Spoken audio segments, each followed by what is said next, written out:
বেনজির ভুট্টোর পর মুসলিম বিশ্বের দ্বিতীয় এবং বাংলাদেশের ইতিহাসে প্রথম নারী প্রধানমন্ত্রী বেগম খালেদা জিয়া আজ না ফেরার দেশে। গৃহবধূ থেকে রাষ্ট্রনায়ক আর রাজপথ থেকে বন্দিশালা, তার জীবন যেন কোনো উপন্যাসের চেয়েও বেশি নাটকীয়।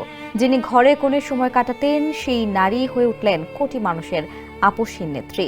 দীর্ঘ রাজনৈতিক আন্দোলন ও সংগ্রামের চড়াই উতরাই পেরিয়ে তার নেতৃত্বেই 1991 সালের 27 ফেব্রুয়ারির জাতীয় সংসদ নির্বাচনে বিজয়ী হয় বাংলাদেশ জাতীয়তাবাদী দল বিএনপি।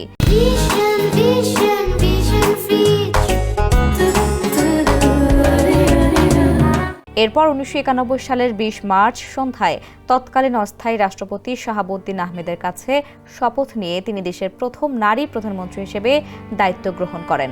প্রধানমন্ত্রী হিসেবে শপথ নেওয়ার পর তিনি বাংলাদেশের রাষ্ট্রের শাসনের লাগাম টেনে ধরেন। 1991 থেকে 1996 পর্যন্ত ছিল তার সাফল্যের স্বর্ণযুগ। প্রথম মেয়াদে গণতান্ত্রিক ব্যবস্থার পুনঃপ্রতিষ্ঠায় তিনি ভূয়সী প্রশংসিত হন।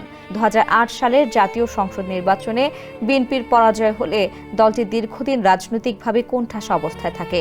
2008-এর ভরাডুবি, দীর্ঘ সময় কোণঠাসা রাজনীতি আর জেল জুলুম সব সহ্য করেও বেগম জিয়া কখনোই দেশ ছেড়ে যাওয়ার কথা ভাবেননি। 2007 সালের ডিসেম্বরে বেনজির বিদায় নিয়েছিলেন এক আত্মঘাতী হামলার শিকার হয়ে, আর 2025-এর ডিসেম্বরে দীর্ঘ অসুস্থতার সাথে সংগ্রামে হেরে গিয়ে বিদায় নিলেন বেগম খালেদা জিয়া।